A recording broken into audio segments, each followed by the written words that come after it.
Alhamdulillah, bismillah, salatu wa salam ala rasulillah, amma ba'd. Bismillah ar-Rahman ar-Rahim. Donc d'après Muslim ibn Yasar, on interrogea donc Omar ibn al-Khattab radiallahu anhu à propos du verset وَإِذَا أَخَذَ رَبُّكَ مِنْ بَنِي آدَمَ مِنْ ظُهُورِهِمْ ذُرِّيَّاتَهُمْ وَأَشْهَدَهُمْ عَلَى أَنفُسِهِمْ أَلَسْتُ بِرَبِّكُمْ قالوا بلى شهيدنا أن تقولوا يوم القيامة إنا كنا عن هذا غافلين.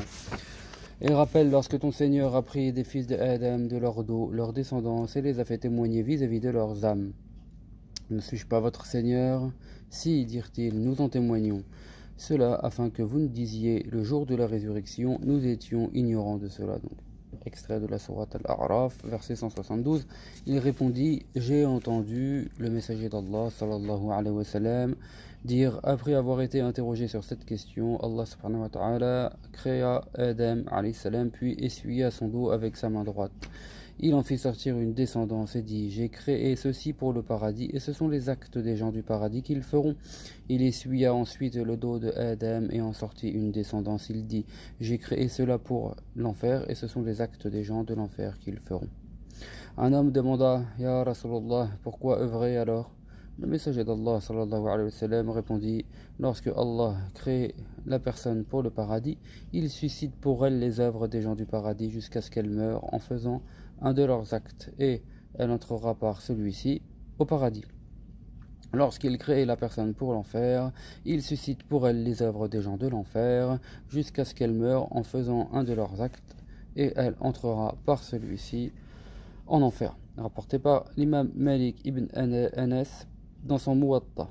Donc rapporté par l'imam Malik rahimahullah. Taïb.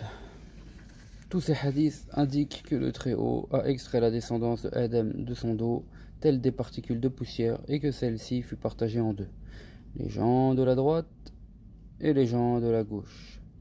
Il dit pour les premiers, ceux-là sont les hôtes du paradis et peu m'importe. Il dit pour les autres, ceux-là sont les hôtes de l'enfer et peu m'importe. Quant au fait qu'il fit témoigner les hommes à l'encontre d'eux-mêmes en leur faisant attester de son unicité, cela n'est pas confirmé par des hadiths certifiés. On peut émettre des réserves sur le commentaire du verset de la sourate Al-A'raf allant en ce sens. Nous avons démontré cela lors du commentaire de ce verset et avons cité les hadiths et les informations traditionnelles le concernant avec leur chaîne de transmetteurs et leurs énoncés. Celui qui désire plus de précision sur la question pourra le consulter, ou Allahu a'lam. Donc, en ce sens, il y a le hadith du prophète sallallahu alayhi wa sallam qui a dit Inna Allah akhada al-mithaq min zuhur Adam alayhi salam bi Nu'man yawma Arafah. Allah a pris l'engagement qui incombe aux hommes de l'adorer du dos de Adam alayhi salam à Nu'man le jour de Arafah. Il a extrait de ses lombes tous ses descendants créés et les dissémina devant lui, puis leur dit Ne suis-je pas votre Seigneur? Si, dirent-ils, nous en témoignons. Cela afin que vous ne disiez le jour de la résurrection nous étions ignorants de cela, ou bien que vous ne disiez alors nos pères t'ont attribué des associés auparavant et nous étions la postérité venue après eux, vas-tu nous anéantir pour ce qu'ont fait les négateurs? Donc on est toujours dans la sourate Al-A'raf, au verset 172, 173.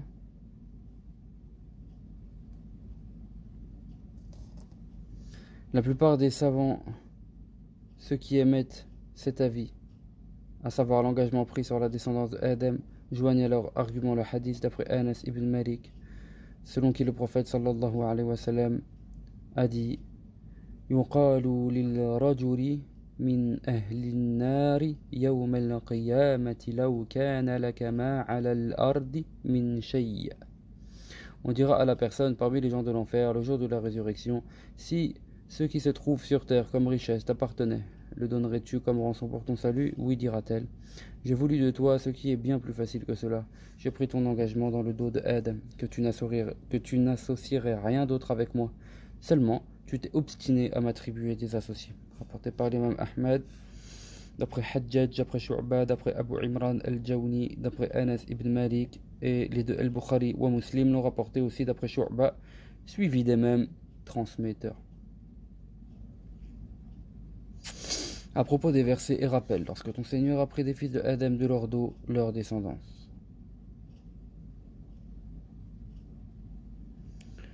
Donc là, toujours dans les versets 172-173 de la Sourate Al-A'raf, donc à propos de ce verset, Ubay ibn Ka'b a dit: il les a tous réunis en ce jour, tous ceux à qui il a donné l'existence jusqu'au jour de la résurrection. Il les a créés, leur a donné leur forme et la parole, et ils parlèrent. Il prit d'eux l'observance de la charte et de l'engagement, Al-Ahd wal-Mithaq. Il les a fait témoigner à l'encontre d'eux-mêmes: ne suis-je pas votre Seigneur? Si, répondirent-ils, nous en témoignons. Il dit alors: je prends à témoin vis-à-vis de vous les 7 cieux et les 7 terres, je prends à témoin votre père Adam, afin que vous ne disiez le jour de la résurrection: nous ne savions pas. Sachez donc qu'il n'y a pas d'autre Dieu que moi, qu'il n'y a pas d'autre Seigneur que moi. Ne m'associez rien dans l'adoration, j'enverrai pour vous des messagers qui vous avertiront de la charte et de l'engagement que j'ai établi. Je ferai descendre pour vous mon message. Nous témoignons, dirent-ils, que tu es notre Seigneur et notre Dieu. Nous n'avons pas d'autre Seigneur que toi et n'avons pas d'autre Dieu que toi. Ce jour-là, ils attestèrent ainsi de l'obéissance qu'ils lui doivent. Il éleva ensuite leur père Adam qui les observa. Celui-ci vit parmi eux le riche et le pauvre, le beau et le moins beau. Il dit: ô Seigneur, si tu avais rendu pareil tes serviteurs, j'ai voulu qu'on me soit reconnaissant. Il vit aussi parmi eux les prophètes recouverts de lumière tels des flambeaux. À ceci, un autre engagement spécifique fut destiné concernant le message et la prophétie. Sur cela, le Très-Haut a dit: évoque, lorsque nous avons pris des prophètes leur engagement, ainsi que de toi-même, de Nuh, d'Ibrahim, de Moussa, de Isa ibn Maryam, nous avons pris un engagement solennel. Il a dit aussi: suis fidèlement la religion en Hanif. Donc, Hanif, ici traduit par le fidèle, c'est lui qui suit la religion d'Allah et se détourne des fausses religions. Donc, suis fidèlement la religion en Hanif, la création originelle, la fitra, selon laquelle Allah a créé les hommes, nulle transformation à la création d'Allah. Aussi, cela est une exhortation tenant des exhortations premières. Et on conclura par ce passage coranique, et nous n'avons guère constaté chez la plupart d'entre eux de fidélité à l'engagement, et nous avons constaté que la plupart d'entre eux sont transgresseurs. On va continuer dans la section 18, la déchéance de Shaitan. On a relaté précédemment que lorsque le Très-Haut ordonna aux anges de se prosterner devant Adam, tous ont obéi à l'ordre divin sauf Iblis, qui s'en est abstenu par jalousie et inimitié pour Adam, alayhi salam. Allah le chassa et l'éloigna. Il a fait sortir de la divine présence et l'a expulsé, le faisant déchoir sur terre en démon lapidé, chassé et maudit. D'après Abu Hurayra, radiyallahu anhu, il a dit, lorsque le fils de Adam récite un verset contenant une prosternation et qu'il se prosterne, Shaitan se met à l'écart et pleure, disant: malheur à moi, on a ordonné au fils de Adam de se prosterner et il s'est prosterné, ainsi il gagnera le paradis. Et il m'a été ordonné de me prosterner et j'ai désobéi, ainsi je gagnerai l'enfer. Rapporté par l'imam Ahmed. Lorsque Adam habita le paradis, qu'il fût au ciel ou sur terre, comme il a été vu précédemment, il y demeura avec son épouse Hawa. Là, ils mangèrent en abondance, où ils voulaient. Mais ils ont consommé ensuite de l'arbre défendu. Leurs habits leur furent alors enlevés, et on les fit descendre sur terre. Il a de même été question des avis différents sur les lieux où ils sont descendus, et ça on l'a vu dans les audios précédents. Wallahu a'lam. Section 19, la durée du séjour de Adam au paradis. Combien de temps Adam était-il resté au paradis? On a dit que c'était une partie d'un jour équivalent au jour de ce monde. En ce sens, nous avons cité ce que Muslim a rapporté d'Abu Hurayra, d'après le prophète alayhi salatu wassalam. وخلق آدم في آخر الساعات من ساعات يوم الجمعة. Et Adam fut créé à la dernière des heures du vendredi. Le hadith sur ce jour a aussi été mentionné, dans lequel il est dit que Adam fut créé le vendredi et qu'en ce jour il sortit du paradis. Si le jour où il fut créé fut le même que celui où il sortit du paradis, en supposant que ce jour a la même durée que les jours actuels, alors il n'y resta qu'une partie d'un jour. On peut émettre à cela des réserves. Si par contre son expulsion du paradis eut lieu un autre jour que celui où il fut créé, ou bien que les 6 jours en question équivalaient à 6000 ans, avis relaté par Ibn Abbas, de Mujahid, de Dahak, et émis par Ibn Jarir, alors il y demeura une longue période.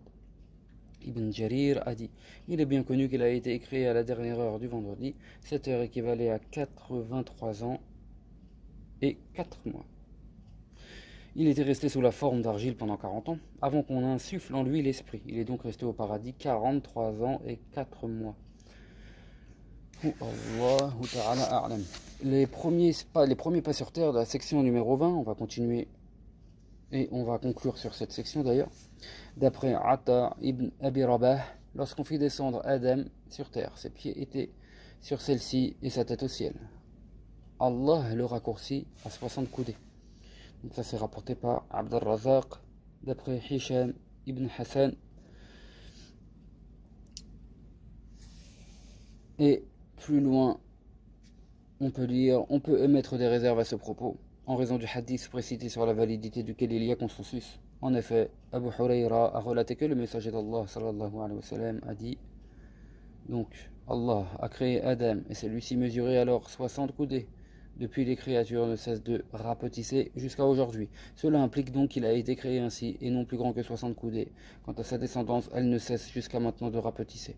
D'après Ibn Abbas, radiallahu anhu, Allah subhanahu wa ta'ala a déclaré: Ya Adam, j'ai un territoire sacré, donc la Mecque, faisant vis-à-vis à mon trône.